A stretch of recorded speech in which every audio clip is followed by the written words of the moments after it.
Президенттің 100 күнде атқарған жұмысы жайлы студиямен тікелей байланысқа қосылып тұрған Қазақстан стратегиялық зерттеулер институтының сарапшысы Алмас Арзықұловпен сөйлесіп көрсек, кеш жарық сіз эфирдесіз. Осы Қасым-Жомарт Тоқаевтың бастамаларының ішінде ең негізгісі қайсы деп ойлайсыз? Өз көңіліңізден шыққаны қайсысы? Жалпы президенттің ел өміріндегі саяси, экономикалық, әлеуметтік саладағы жұмысын 100 күн өткен соң алғашқы жүзінде бағалау бұл әлемдік дәстүр болып табылады. Осы ретте біздің елдің президенті де көптеген бастамалар бастаған болатын. Соның ішіндегі ең маңыздысы менің ойымша бұл ұлттық кеңестің құрылуы болып табылады. Өйткені ел өміріндегі көптеген түйткіл мәселелерді талқылау, стратегиялық жобаларды саралау, осыларға қатысты ұсыныстар мен ұсынымдар жасауға бағытталған кеңестің жұмысы біздің қазіргі дамуымыздағы мәселе, негізгі мәселе болады деп ойлаймын.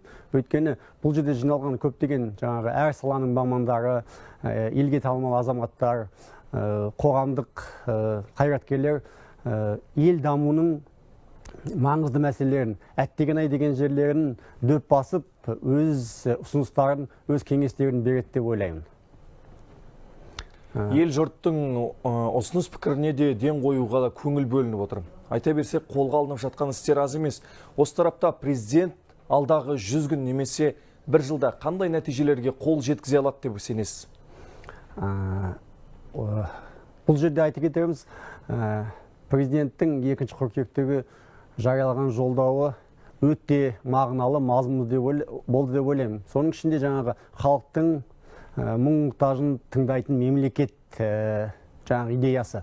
Мемлекет халықпен арадағы екі жақты байланысты орната отырып, халықтың мұң-мұқтажын тыңдауға бет қойып отыр.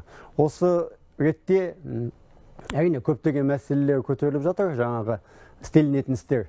Бұған дейін президенттің бастамаларының ішінде жаңағы несиені кешіру, бір реттік әлеуметтік көмек мәселелер шешіліп жатыр. Сондықтан да елбасының президенттің алдына қойған мақсаттарына жетеді деп ойлаймын.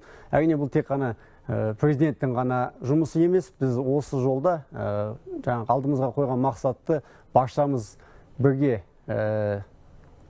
жасап, осы мақсаттарға қол жеткізуге елбасы көмектесу керек деп ойлаймын.